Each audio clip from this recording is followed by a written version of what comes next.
Paz do Senhor, meus irmãos. Abre comigo a sua Bíblia no Evangelho de Jesus, segundo o relato de Mateus, capítulo 24. Nós estamos aqui no findar do ministério terreno de Jesus. Esse foi um discurso que ele fez um pouco antes da cruz. É um discurso específico, diretivo, profético. A teologia chama esse sermão aqui de sermão escatológico, porque o assunto dele são as coisas acerca do fim. E eu queria que você já lesse comigo esse texto com uma coisa em mente. A segunda vinda de Cristo é o assunto mais enfatizado em toda a Bíblia. Existem cerca de 300 referências na Bíblia sobre a primeira vinda de Cristo, sobre quando Cristo humanaria, seria humanado. Mas existem 8 vezes mais referências à sua segunda vinda do que a primeira, ou seja, há cerca de 2.400 referências à segunda vinda de Cristo ao longo de toda a narrativa da história da redenção. Por sua vez também, esse é um assunto muito distorcido, muito desacreditado. A gente tem uma gama dos leitores da Bíblia que acreditam que Jesus não voltará. Outros tentam enganar as pessoas marcando datas, e é por isso que você e eu, como igreja do Senhor, sabendo que a Bíblia explica a Bíblia, precisamos olhar para ela, para entender o cenário no qual nós estamos inseridos. Pastora Sara, o bombardeio do Irã a Israel significa que Jesus está voltando? É isso que eu quero te encorajar a entender à luz da Escritura comigo. Nós somos a geração do princípio das dores, não só por causa das guerras e delas iminentes, mas por causa do coletivo de narrativas que o próprio Cristo fez aqui, que se dá como nunca antes na nossa geração. É assustador e ao mesmo tempo confortador, porque a história caminha para uma consumação. Jesus precisa voltar, para que a história se consume, para que haja um desfecho, para que tudo aquilo que a gente espera aconteça. E é por isso que entendê-la à luz da Escritura é tão importante.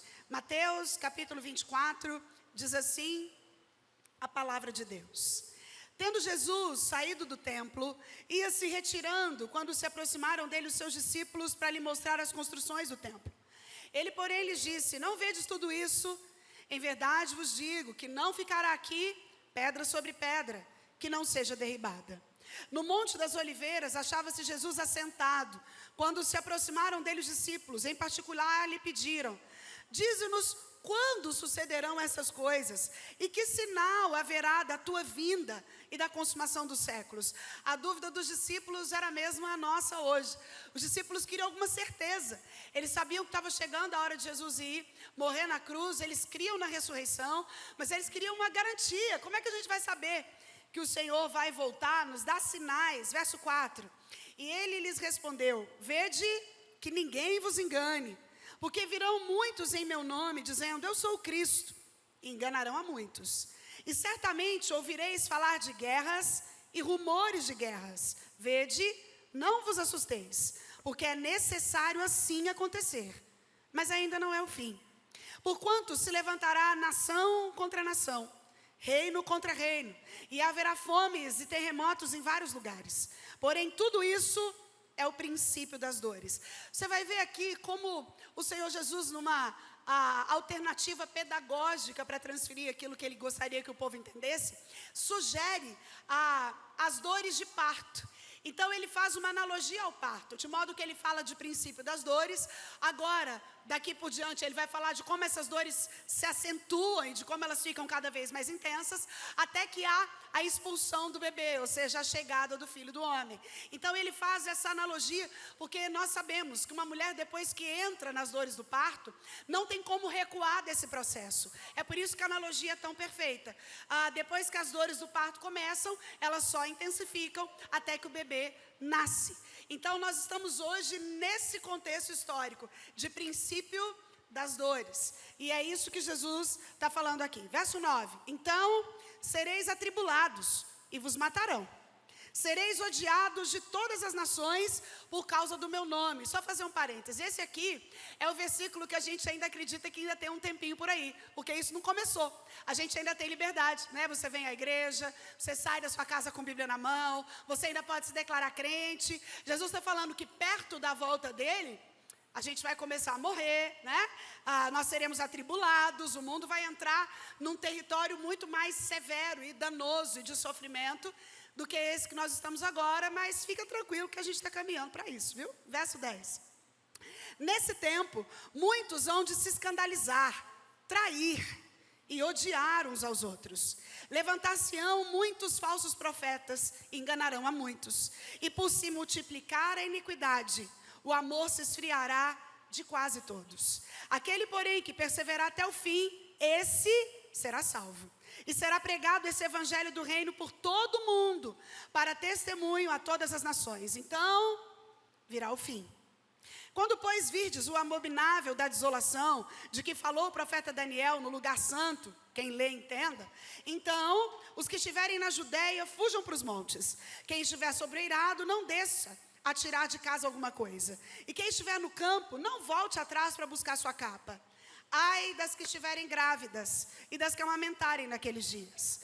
Orai para que a vossa fuga não se dê no inverno nem no sábado, porque nesse tempo haverá grande tribulação, como desde o princípio do mundo até agora não se tem havido e nem haverá jamais.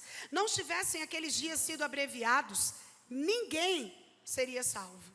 Mas por causa dos escolhidos, louvado seja Deus, tais dias serão abreviados. Então, se alguém vos disser, eis aqui o Cristo, ou ei-lo ali, não acrediteis, porque surgirão falsos cristos e falsos profetas, operando grandes sinais e prodígios para enganar, se possível, os próprios eleitos. Vede que vô-lo tenho predito, portanto, se vos disserem, eis que ele está no deserto, não saiais, ou ei-lo no interior da casa, não acrediteis, porque assim como o relâmpago sai do oriente e se mostra até o ocidente, assim há de ser a vinda do Filho do Homem. Onde estiver o cadáver, aí se juntarão os abutres. Logo em seguida, a tribulação daqueles dias, o sol escurecerá, a lua não dará sua claridade, as estrelas cairão do firmamento, e os poderes do céu serão abalados. Então aparecerá no céu o sinal do Filho do Homem. Todos os povos da terra se lamentarão, e verão o Filho do Homem vindo sobre as nuvens do céu, com poder e muita glória. Querido, não há aqui nenhuma direção para algo secreto. Você entende esse versículo? Todo olho vai ver, toda a terra vai contemplar. Todos aqueles que estiverem vivos e mortos verão, e será inescapável. Verso 31.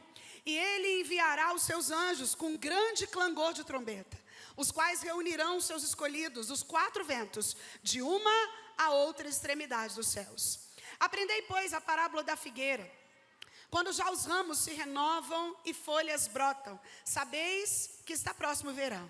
Assim também vós, quando virdes todas essas coisas, sabei que está próximo, às portas. Em verdade vos digo, que não passará essa geração sem que tudo isso aconteça. Passará o céu e a terra, porém as minhas palavras não passarão. Mas a respeito daquele dia e hora, ninguém sabe, nem os anjos do céu, nem o Filho, senão o Pai. Pois assim como foi nos dias de Noé, também será a vinda do Filho do Homem. Porquanto, assim como nos dias anteriores ao dilúvio, comiam e bebiam, casavam-se e davam-se casamento, até o dia em que Noé entrou na arca, e não perceberam, senão quando veio o dilúvio e os levou a todos. Assim será também a vinda do Filho do Homem. Então, 2 estarão no campo, um será tomado e deixado outro. 2 estarão trabalhando no moinho, uma será tomada e deixada a outra. Portanto, vigiai, porque não sabeis em que dia vem o vosso Senhor. Mas considerai isso: se o pai de família soubesse que hora viria o ladrão, vigiaria e não deixaria que fosse arrombada a sua casa. Por isso, ficai também vós apercebidos, porque a hora em que não cuidais, o Filho do Homem virá. Que Deus nos ajude na compreensão da sua palavra. Querido, nós podemos dividir os sinais da segunda vinda de Cristo em circunstâncias pedagógicas que eu quero ver com você aqui, a grosso modo. Primeiro, nós temos os sinais que mostram a graça. Graça é favor imerecido. É o meio pelo qual nós somos salvos. É isso que Paulo afirma. Pela graça sois salvos, mediante a fé. Isso não vem de vós, é dom de Deus. Então, esse favor que nós não merecemos é um dos sinais da segunda vinda. E é aquilo que o verso 14 afirma. Olha aí para o verso 14. E será pregado esse evangelho do reino por todo mundo, para testemunho de todas as nações, então virá o fim. O que é o sinal da graça aqui, meu irmão? Jesus morreu para todo o povo, para todo mundo, para aqueles que procedem de toda língua, de toda nação, de toda raça, de todo povo. Quando Jesus morreu e ressuscitou, ele deu aos discípulos a grande comissão. Você há de se lembrar isso. Ide por todo mundo e pregai o evangelho a toda criatura. Ele deu essa ordem, ele deu esse anunciamento, essa anunciação. E a evangelização das nações é um dos sinais que deve proceder à vinda do Filho do Homem. Então nós esperamos que a igreja aguarda e pode, através do evangelismo, apressar o dia da vinda de Cristo. Escute, não há uma promessa aqui de que toda pessoa receberá uma oportunidade de ser salvo. Não, não. Jesus está falando das nações do mundo. Ele está falando de povos e não necessariamente de pessoas. Ele está falando que cada nação, em uma ou outra ocasião, durante o curso da história, vai ouvir o evangelho. E esse evangelho será testemunho. Não é uma promessa de segunda oportunidade. Se você conhece um pouco da história da igreja, você sabe que desde que Jesus deu essa grande comissão, homens e mulheres, desde a igreja primitiva, têm passado o bastão do amor a Cristo e a sua igreja para a sua geração. E aqui está a minha e a sua responsabilidade, querido. Porque nós não temos como fazer nada pela geração que passou e não temos como fazer nada pela geração que virá. É por isso que o nosso momento de pregar o evangelho é hoje. Nós somos responsáveis, na nossa geração, por ganhar a nossa geração para Jesus. Escute, nunca houve um tempo, nunca houve antes um tempo. Porque toda a estrutura de comunicação e de massificação do evangelho e de anúncio dele é limitado. É limitado porque antes era de pessoa a pessoa, era difícil chegar de um lado para o outro, as viagens eram complexas, até que surge o rádio. Mas o rádio é regional, a televisão é nacional, ela não tem como ir muito além. Os jornais são limitados, mas você e eu vivemos numa época, escute isso, na autoridade do poder do nome de Jesus. Você e eu vivemos na época das mídias sociais. E no lugar de tanta perversidade e de como o inimigo sabe utilizar as mídias sociais, eu queria que você entendesse que nós nunca tivemos tão próximos da anunciação dessa vinda de Jesus e de quem Jesus é, para que se cumpra essa profecia como agora. A minha pergunta é, você tem usado essa rede social para isso, querido? A rede social não tem limite. Aquilo que a gente posta aqui, pode o mundo inteiro, existem igrejas no Brasil, como a Igreja Presbiteriana de Pinheiros, que tem o seu culto transmitido para mais de 100 nações simultaneamente. É isso mesmo. Enquanto o culto está rolando aqui, gente de 100 nações diferentes estão ouvindo a palavra de Deus. O que eu estou te dizendo é que esse versículo 14, e será pregado esse evangelho do reino por todo mundo, é um dos sinais na nossa geração de que a vinda de Jesus está próxima. Como eu te disse, a gente não avalia um só sinal, não é só guerra. O que eu quero que você entenda é que nós somos a geração do princípio das dores, porque absolutamente tudo aqui no sermão escatológico de Jesus tem se cumprido no nosso tempo. Entre eles, a evangelização dos povos. Num abrir e piscar dos olhos. A situação do bombardeio de Irã para Israel acontece em segundos. O mundo dá notícia. Nós vivemos num mundo globalizado. É por isso que você precisa usar sua mídia social, querido. É por isso que você precisa falar. Ai, pastor, eu só tenho 50 pessoas lá. Fale para 50. Ai, mas eu tenho tímido. Acabou a timidez, querido. A hora tem, a vora é véia. E é essa. Em que os verdadeiros adoradores adorarão o Senhor em espírito e em verdade. E nós somos essa geração cuja grande comissão passa pela mídia social. O ide pelo mundo e pregai é no nosso tempo a utilização das mídias sociais. Você precisa fazer isso. Você precisa fazer isso. Isso é um sinal de graça que Jesus nos dá aqui no sermão. Depois ele vai falar dos sinais que indicam a oposição, ou seja, o que a gente vai olhar e também sinaliza que ele está perto de voltar. Olha o verso 9 aí. Então sereis atribulados e vos matarão. Sereis odiados de todas as nações por causa do meu nome. Nesse tempo, muitos hão de se escandalizar, trair e odiar uns aos outros. Vai para o 21.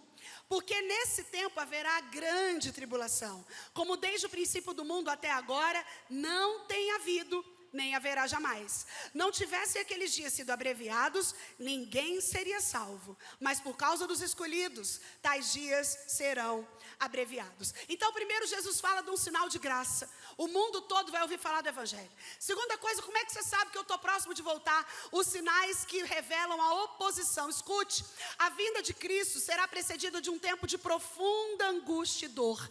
Esse tempo é ilustrado aqui com o tempo do cerco de Jerusalém, onde o povo foi encurralado pelos exércitos romanos e foram mortos à espada. A Bíblia diz, Jesus está dizendo, esse tempo vai ser abreviado. Porque se eu deixasse correr solto, não sobraria ninguém. Ninguém ia suportar. Você talvez não saiba, mas o século 20 é um dos séculos onde a maior matança de cristãos da história aconteceu. A gente precisa deixar de acreditar que é porque eu não sei ou não vejo que não acontece. Existem missionários sendo mortos mundo afora aí. Nós vivemos um tempo em que o controle daquilo que a gente diz e falar que ser cristão já não está muito simples, né? Você fala que é crente, já não é tão fácil. Você pode acreditar, vai piorar. O texto está dizendo, vai haver perseguição religiosa. O texto está dizendo, vai ter um estado presente na história, os judaizantes, os romanos, a intolerância romana, os governos totalitários, o nazismo, o comunismo, o islamismo, as religiões extremistas. No século 20, nós tivemos os maiores mártires da história se levantando. E a grande tribulação descreve esse mesmo período. Primeiro, a apostasia. O que é apostasia, pastora Sara? Resumindo, é gente que cria e não crê mais. Vai ser um tempo de muita gente desviado, sabe? Algo parecido com o movimento dos desigrejados. Estou decepcionado com a igreja. Não quero ir porque o homem me decepcionou. Querido, entenda algo em nome de Jesus. Se você conhece alguém que dá desculpa de não vir à igreja porque se decepcionou com um homem, essa pessoa nunca encontrou a graça. Porque nós não viemos à igreja por homens. Você pode dizer amém? Nós não estamos aqui por pessoas. Nós estamos aqui pelo entendimento do que a igreja visível de Deus é. E ela é a igreja ou a noiva para a qual Jesus virá. Ela não é perfeita justamente porque é feita de gente como você e eu. Gente que falha, que erra e que reconhece que precisa do Senhor. Quem não vem à igreja é porque acha que é bom, não é? Não preciso de igreja. Quem acha que já é bom, quem acha que já tem uma autojustiça, é quem não chega à igreja. A igreja é feita de quem um dia reconheceu que precisa de um Salvador, que precisa de um Senhor. Então, um dos sinais dessa segunda vinda será um tempo de grande apostasia. Talvez você não saiba, mas surgem no mundo 5 novas religiões por dia. No mundo, 5 novas religiões surgem todos os dias. O islamismo é hoje maior do que o catolicismo romano no mundo. É isso mesmo. O islamismo hoje tomou uma proporção maior do que o catolicismo romano. E aí a gente precisa entender que é significativo que o primeiro sinal que Cristo apontou para a sua segunda vinda tenha sido o surgimento de falsos profetas, falsos mestres, falsos messias, falsos cristãos, falsos ministros, falsos irmãos, pregando e promovendo um falso evangelho nos últimos dias. Se você está atento, nunca houve tanto falso mestre. Nunca houve tanto lobo transvestido de cordeiro. Nunca houve tanta história maquiavélica acontecendo dentro das igrejas. Célia e eu que temos oportunidade de rodar o Brasil conhecendo pessoas. São tantas histórias. São tantas histórias. São coisas que a gente ouve e fala, não é possível, você está falando da igreja. E aí eu não sei por que a gente fica surpreso, porque Jesus está falando, perto da minha vinda, essas coisas vão se intensificar. Então sabe essas coisas que você vê e fica chocado, que acontece dentro da igreja, dentro da religião? A Bíblia está dizendo, é esse o caminho mesmo. Isso tem que acontecer. Isso é esperado. Isso é aquilo que vai suceder à minha vinda, porque são sinais da oposição a Deus. É a tribulação, é a apostasia. E outro sinal, e esse aí, a gente não precisa nem falar muito. Olha o verso 12. e por se multiplicar a iniquidade, o amor se esfriará de quase todos. Aqui está falando que antes da volta de Jesus, começaria um tempo de depravação moral. Iniquidade nada mais é, querido, do que pecado programado. Quando Jesus está falando por se multiplicar a iniquidade, o que ele está dizendo é que as pessoas começaram a pecar sem critério. Elas não terão o mínimo senso, afinal de contas, Deus é bom, né? Ele é amor, né? Você pode ser o que você quiser, seu corpo, as suas regras. Nós nunca estivemos, historicamente, numa geração de tanta depravação moral como a nossa. Nós vivemos a ausência de absolutos. Você que congrega aqui já me viu falando que uma das características da pós-modernidade é justamente a pluralização, é a ausência de absolutos. Nós vivemos numa era em que não há nada absoluto. Não há princípio resgatado, tudo é relativo, tudo depende do ponto de vista. E é justamente essa iniquidade multiplicada. É cruel imaginar que a nossa geração não só tolera o erro, ela o promove, não é assim? Os movimentos que a gente vê não é só sobre tolerar, é sobre promover. E se você é alguém que só tolera e não promove, você faz parte de um grupo que não suporta as minorias. É disso que a Bíblia está falando. Nós vivemos a geração em que isso se cumpre. E é justamente pela multiplicação da iniquidade que há um esfriamento do amor. E aí a gente fica chocado com as notícias que vê todos os dias. Essa semana, o Célio compartilhou na rede social dele uma situação sobre violência doméstica. E no final dos stories ele falou: você que está passando por algo assim, fala aqui comigo que talvez eu possa te ajudar. Depois ele falou comigo: Sara do céu, eu não podia imaginar. Eu não estou dando conta de responder os meus directs. É inúmera a quantidade de pessoas passando por todo tipo de violência. A Bíblia está dizendo: o amor vai esfriar. Sem amor, querido, morte em família, pai que mata filho, marido que mata mulher, menino que bate no outro. Sem amor, isso tudo vai acabando. Nós somos essa geração que experimenta essa iniquidade multiplicada e esse esfriamento do amor. E quando esse esfriamento do amor acontece por causa da multiplicação da iniquidade, o mundo fica sem referência. O mundo fica perdido, o mundo fica confuso, o mundo fica sem baliza moral, o mundo fica sem norte ético. E aí começa a existir a desintegração da família. Depois da falência da família, a falência da instituição, o colapso de valor moral e espiritual. Querido, o índice de infidelidade conjugal na nossa nação é alarmante. O índice do divórcio já passou em muito os 50%, isso é assustador. A estatística conta que 50% dos casamentos terminam antes de completarem 10 anos. Isso dentro da igreja, fora dela, onde você for. É assustador de ver a homossexualidade sendo aplaudida, a pornografia se tornando uma indústria cada vez mais poderosa, o narcotráfico afundando a juventude no pântano das drogas, a corrupção moral está na corte, as instituições estão desacreditadas, os parlamentares estão sem autoridade moral, a corrupção religiosa é alarmante, enfim. O cenário está preparado, está tudo sendo vendido. A depravação moral, poderia ficar aqui uma pregação inteira só falando da depravação moral, mas eu a resumi aqui na revolução sexual, onde a gente tem a homossexualidade, a infidelidade, a falta de freios morais, a rendição às drogas, uma juventude chafurnada no atoleiro químico, a dissolução da família, a violência urbana, a solidão. Então Jesus, ele faz essa analogia, ou essa sequência dos sinais da sua segunda vinda. Primeiro os sinais mostram graça, depois eles indicam oposição a Deus, e neles tem a tribulação, a apostasia, a depravação moral, e olha o que diz o verso 15 aí. Quando, pois, virdes o abominável da desolação, de que falou o profeta Daniel no lugar santo, quem lê, entenda. O último degrau, o último nível desses sinais que apontam para a vinda de Cristo, depois da depravação moral, é a figura do anticristo. Veja bem, esse chamado homem da iniquidade será uma pessoa que não tolera absolutos. O relativismo estará no seu discurso. Entenda, o homem da iniquidade não é um partido, o homem da iniquidade não é uma nação, o homem da iniquidade não é uma política. O homem da iniquidade é uma pessoa que, quando a terra entrar nesse caos que a Bíblia vai dizendo aqui, se levantará com soluções. Mas as soluções serão altamente plurais, sem nenhum tipo de absoluto. E acredite, o espírito desse anticristo já opera no mundo. Ele se opõe e se levanta contra tudo que é de Deus. Mas no tempo em que estiver próximo à vinda de Jesus, ele vai se levantar de forma ferrenha contra a igreja do Senhor. É por isso que a gente tem dito a você, querido, valorize esse tempo aqui. É verdade que nós já não sabemos quanto tempo mais nós poderemos nos reunir como igreja. Talvez teremos que voltar às casas. É sim, se nós somos a geração do fim, ou se não formos a nossa, será os nossos filhos, os nossos netos. Nós temos que estar preparados. Nós precisamos estar preparados. É por isso que é importante que você não venha aqui assistir a um culto.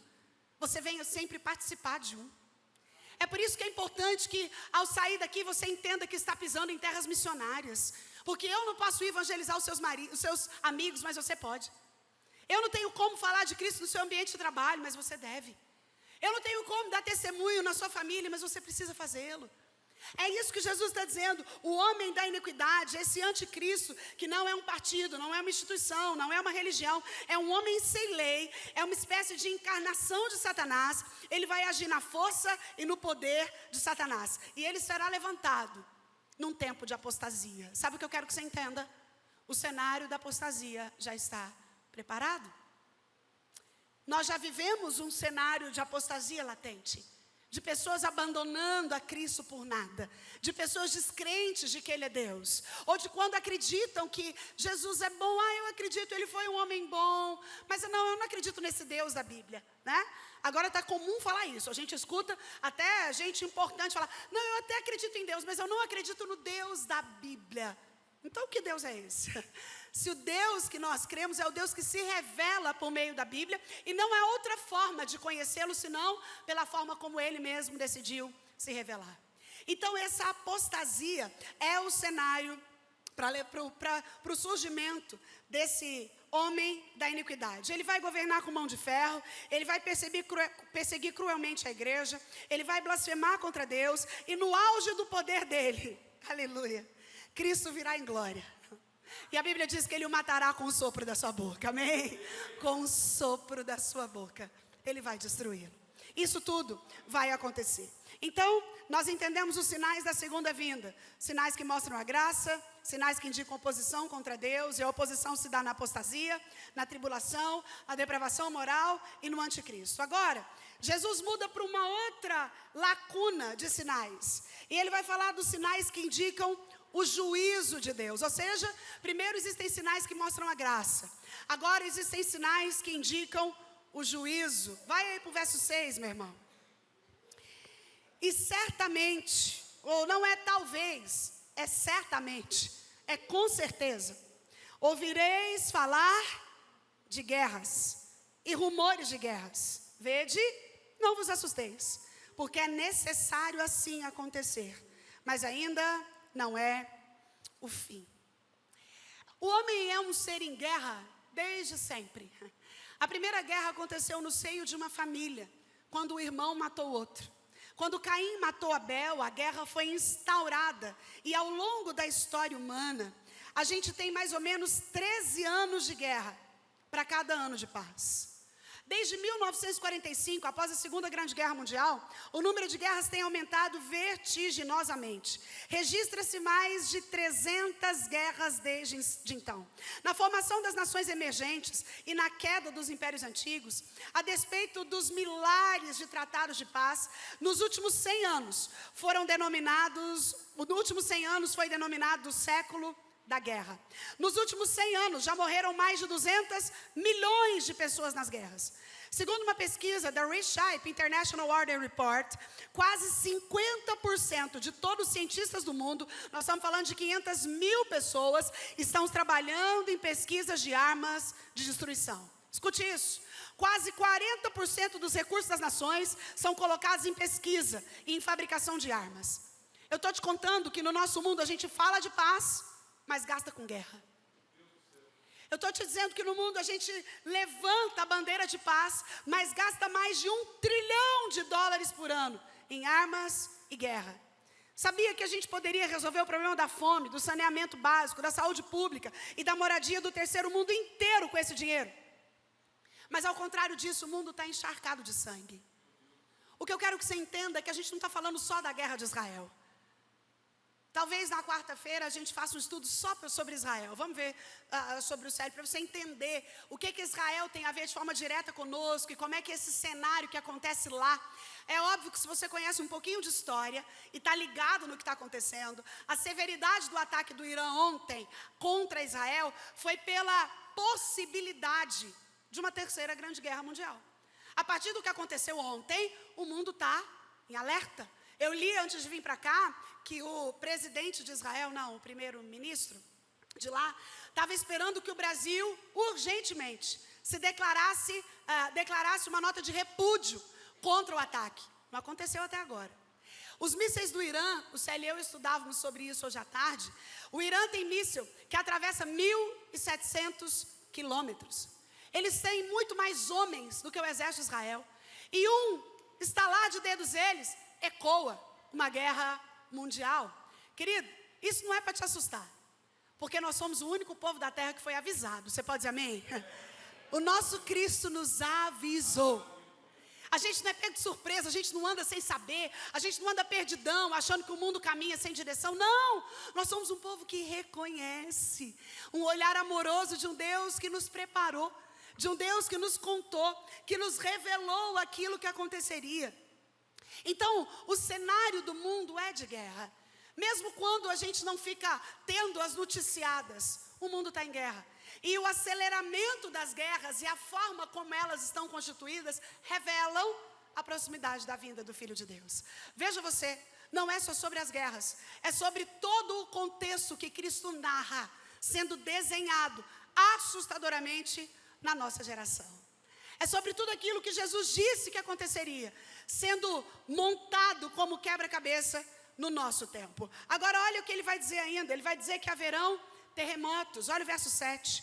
Porquanto se levantará nação contra nação, reino contra reino, e haverá fomes e terremotos em vários lugares. Porém, tudo isso é o princípio das dores. Verso 29, lá na frente vai dizer assim, ó: logo em seguida a tribulação daqueles dias, o sol escurecerá, a lua não dará mais sua claridade, as estrelas cairão do firmamento, e os poderes dos céus serão abalados. De acordo com a pesquisa geológica dos Estados Unidos, olha isso, de 1890 a 1930, houve apenas 8 terremotos medindo 6 na escala Richter. De 1930 a 1960, 18. De 1960 a 79, 64 terremotos catastróficos. De 80 a 96, mais de 200 terremotos dramáticos. De 96 para cá, já são incontáveis. O que eu estou te contando é que o cenário que a Bíblia narra, ele está se desenvolvendo por inteiro. Se fosse só a guerra de Israel, a gente podia falar, não, ainda está muito distante. Mas absolutamente toda a narrativa de Cristo está se consumando aqui perto de nós. O mundo está sendo sacudido por terremoto em vários lugares. Os tufões, maremotos têm sepultado cidades inteiras. Desde o ano 79 depois de Cristo, lá no primeiro século, quando a cidade de Pompeia, na Itália, foi sepultada pelas cinzas de Vesúvio, o mundo tem sido sacudido por terremoto, maremoto, tufão, furacão e tempestade. Em 1755, 60 mil pessoas morreram por um terrível terremoto em Lisboa, em Portugal. E eu poderia ficar aqui o resto do dia só te falando como essa também é uma realidade que tem apertado, acelerado e sido revelada na nossa geração de forma cada vez mais intensa. Então a gente não tem um cenário onde houveram muitos terremotos e agora tem pouquinhos, é o oposto. O número de terremotos tem crescido, que é justamente o que Jesus narra aqui. Escute isso, só no século 20 houve mais terremotos do que em todo o restante dos séculos na história. A natureza geme, ela entra em convulsão. O aquecimento do planeta está levando os polos a um derretimento que pode provocar grandes inundações. Você está vendo isso aí? Apocalipse 6 fala que as colunas do universo são todas abaladas. Antes da vinda de Jesus, o mundo vai entrar num colapso da natureza. E é isso que a gente também está vendo acontecer. Agora, verso 7. Olha aí, um outro sinal que Jesus deixa muito claro aqui. Porquanto se levantará nação contra nação, reino contra reino, e haverá fomes. É interessante que ele fala de fomes, terremotos em todo lugar e epidemias. Fome e epidemia. Escute isso. A fome é um subproduto da guerra. Sempre depois de um tempo de guerra, a gente tem um tempo de fome. Eu disse a você que a gente gasta hoje mais de $1 trilhão com arma de destruição. Esse dinheiro daria para resolver o problema da miséria do mundo inteiro. Porque a fome hoje mata mais do que a guerra. Quando a gente fala de fome e de pandemias e de epidemias e de doenças mundiais, o mundo contemplou chocado em 2020 a pandemia da Covid-19. E o planeta Terra inteiro padeceu de um mesmo sofrimento. Mais de 6 milhões de pessoas mortas. Essa epidemia abalou a economia, deixou sem resposta a ciência, confundiu a medicina, enfraqueceu os poderes. É um princípio das dores. É um sinal. É a materialização e a consumação de tudo aquilo que a gente tem visto aqui. Eu quero ir encerrando, porque esse é um estudo que precisaria de um tempão e a gente não tem ele aqui, mas o meu objetivo é que você saia daqui esperançoso e não amedrontado. Saia sabendo daquilo que a palavra de Deus nos garante que aconteceria, porque Jesus depois, ele vai descrever como será a segunda vinda. Porque ele queria que você e eu soubéssemos e não ficássemos pensando que a nossa vida é um barquinho à deriva, sem rumo, sem destino, sem história. Então ele começa a dizer como é que será essa segunda vinda. Olha o verso 27. Porque assim como o relâmpago sai do Oriente e se mostra até o Ocidente, assim há de ser a vinda do Filho do Homem. Sabe o que ele está contando aqui? Essa vinda será repentina. Relâmpago não manda recado, meu irmão. A hora que você vê, ele saiu de um lado, veio para o outro, sumiu. Essa vinda será como um relâmpago. É como um piscar de olhos. É o faiscar de uma estrela. É o dardear de a cauda de um peixe. Ninguém poderá se preparar de última hora. Entenda isso. Ninguém poderá se preparar de última hora. Não vai dar prazo. É repentino. É rápido. Quando o noivo chegar, vai ser tarde demais para buscar encher lâmpada de azeite. Viver a vida desapercebidamente, meu irmão, é uma loucura. Viver sabendo que Jesus vai voltar e viver como se ele não fosse voltar é uma loucura. Você e eu precisamos viver como quem sabe que ele voltará. Fazer os nossos negócios como quem sabe que ele voltará. Viver os nossos relacionamentos como quem sabe que ele voltará. Conversar com os outros como quem sabe que ele voltará. Pedir perdão e liberar perdão como quem sabe que ele voltará.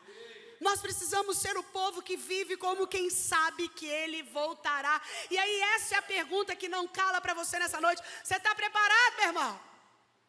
Quem sabe essa noite é a sua última oportunidade. Nós precisamos estar preparados. Já é meia-noite, o noivo está chegando. E a pergunta é, você está pronto para se encontrar com ele? Mas ela não será só repentina, não. Olha o verso 30. Então aparecerá no céu um sinal do Filho do Homem. Todos os povos da terra se lamentarão e verão o Filho do Homem vindo sobre as nuvens do céu, com poder e muita glória. Além de repentina, será uma vinda gloriosa. Você pode dizer amém? Ei, querido, essa vinda será pessoal. Ela será visível e ela será pública. Todo olho vai ver. Não haverá um arrebatamento secreto, depois uma outra vinda, depois não. Nós cremos biblicamente aqui em um evento. Haverá um evento. Jesus volta e ele nos leva. Pastor, mas aqui está falando que 2 estarão no campo, então. Esse é um dos textos mais mal interpretados da Escritura. A ideia aqui é de um no campo e a outra some. É que uma sai para se encontrar com o Senhor nos ares e a outra é julgada para a morte. Essa é a ideia que Jesus passa aqui. E nós precisamos entender a glória dessa vinda. Ele virá montado num cavalo branco, acompanhado de um séquito celestial. Ele virá do céu ao soar de uma trombeta. Ele descerá nas nuvens e na coxa dele vai ter uma tatuagem. Aí já eu estou falando. Vai ter, porque a Bíblia falou que vai estar escrito Rei dos Reis. Deve ser com tatuagem, né? Não tem, a nossa imaginação não encontra outra forma. Mas a Bíblia diz que na coxa dele vai estar escrito Rei dos Reis. E ele virá em glória. E todos os povos que o rejeitaram se lamentarão. Como será triste esse dia para aqueles que não creram. Como será terrível esse dia. Será um dia de trevas e não de luz para eles. Será dia do juízo, onde eles sofrerão a penalidade da eterna justiça. As tribos da terra, conscientes da sua condição de perdidos, vão golpear nos peitos, atemorizados pela exibição da majestade de Cristo em toda a sua glória. Apocalipse, quem diz isso? A vinda dele é repentina, é gloriosa. E olha o verso 31 para a gente encerrar. Ele virá e ele enviará os seus anjos com grande clangor de trombeta, os quais reunirão seus escolhidos dos 4 ventos, de uma a outra extremidade do céu. Sabe o que ele está dizendo aqui? Além de repentina, além de gloriosa, essa segunda vinda será vitoriosa. Jesus virá para arrebatar a sua igreja. Jesus virá para nos levar para Ele. Os anjos recolherão os escolhidos dos 4 ventos, de uma a outra extremidade do céu. Ei, querido, o anjo vai te achar. Você pode dizer amém? Ele vai te achar. Ele vai te encontrar. Os eleitos de Deus serão chamados. A Bíblia diz que quando Cristo vier, os mortos em Cristo ressuscitarão primeiro, com os corpos incorruptíveis, já glorificados, poderoso, glorioso, semelhante ao corpo da glória de Cristo. Então, os que estiverem vivos, se você e eu estivermos vivos, nós seremos transformados e arrebatados para encontrar o Senhor nos ares. E assim estaremos para sempre com Ele. Ele virá para julgar vivos e mortos. Aqueles que escaparam da justiça dos homens não poderão escapar do tribunal de Deus. Aqueles que passaram ilesos por aqui, talvez aqueles que você olha e fala, mas não é possível, nada acontece com essa pessoa, eles terão que enfrentar o Cordeiro. Naquele dia, o dinheiro não vai poder livrar ninguém. Naquele dia, o poder político não vai poder ajudar. Essas pessoas terão que enfrentar o Cordeiro, a quem rejeitaram. Pastor, eu entendi. Então, como é que eu me preparo? Eu encerro aqui. Depois de compreender que Ele virá e quais são os sinais, depois de entender que a descrição da segunda vinda será repentina, gloriosa e vitoriosa, a gente vai entender como é que se prepara e aqui eu encerro. A gente se prepara, olha o verso 32 aí, meu irmão.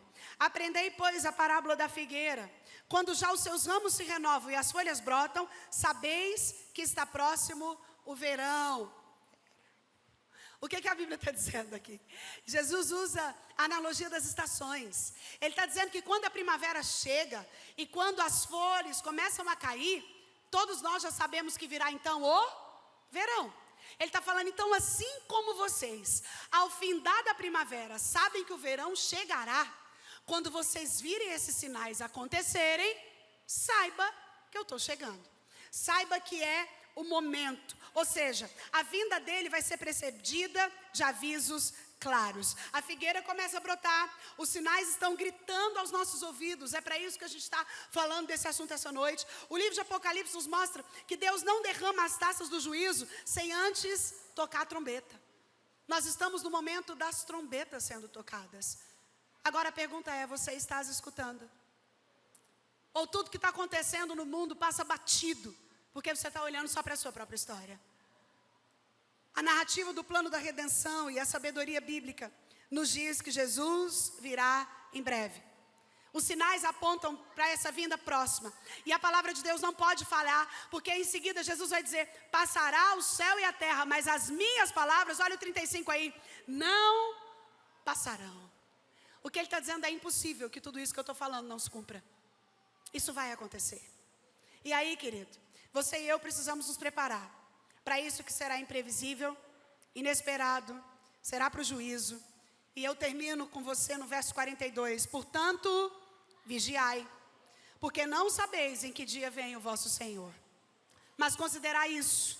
Se o pai de família soubesse que hora viria o ladrão, vigiaria e não deixaria que fosse arrombada a sua casa. Por isso, ficai também vós apercebidos, porque a hora em que não cuidais, o Filho do Homem virá. A palavra de ordem para mim e para você como igreja do Senhor é de vigilância, é de vigiai, é de estejais atentos. Jesus vem de surpresa, sem aviso prévio, sem telegrama, sem direct, sem e-mail, sem WhatsApp, sem fake news, é preciso vigiar. É preciso estar preparado. Nós não sabemos o dia, nós não sabemos as horas, mas a gente precisa viver, não podemos viver apercebidos, porque aqueles que andam nas trevas serão apanhados de surpresa. Nós, porém, que somos os filhos da luz, andamos com uma santa expectativa. Eu quero encerrar perguntando isso a você. Você está preparado, querido? Sabe, você pode ter dúvidas sobre muita coisa na sua vida. Você pode ter dúvidas sobre trocar de profissão e ficar na sua. Você pode ter dúvidas sobre estabelecer um relacionamento ou não. Você pode ter dúvidas sobre casar ou comprar uma bicicleta. Você pode ter dúvidas sobre economizar ou gastar tudo sobre só se vive uma vez. Você pode ter dúvidas sobre muitas coisas. Mas você não pode sair daqui hoje com dúvida de que no dia em que o Senhor voltar, você irá. Essa dúvida você não pode ter. E eu quero encerrar esse tempo orando por você. Na verdade, eu quero orar por você que tem essa dúvida. Você que é crente antigo, você que crê em Cristo, você que frequenta a igreja, mas você que tem medo. Você que quando ouve falar da vinda de Jesus tem medo. Seu coração acelera. Você nem gosta de ler Apocalipse, porque você acha que é tudo tenebroso demais. Eu quero orar por você que tem dúvida de que se Jesus voltar hoje, você vai. Ei, querido, você não pode sair daqui com essa dúvida. E essa dúvida, pasme você, ela acontece com quem é batizado, ela acontece com quem nasceu na igreja, ela acontece com aqueles que não entendem nem a graça, nem aquilo que a graça propõe. Eu quero orar por você que tem dúvida. Eu quero orar por você que mais que isso, talvez está aqui, mas ainda não confessou Jesus como seu Senhor e Salvador.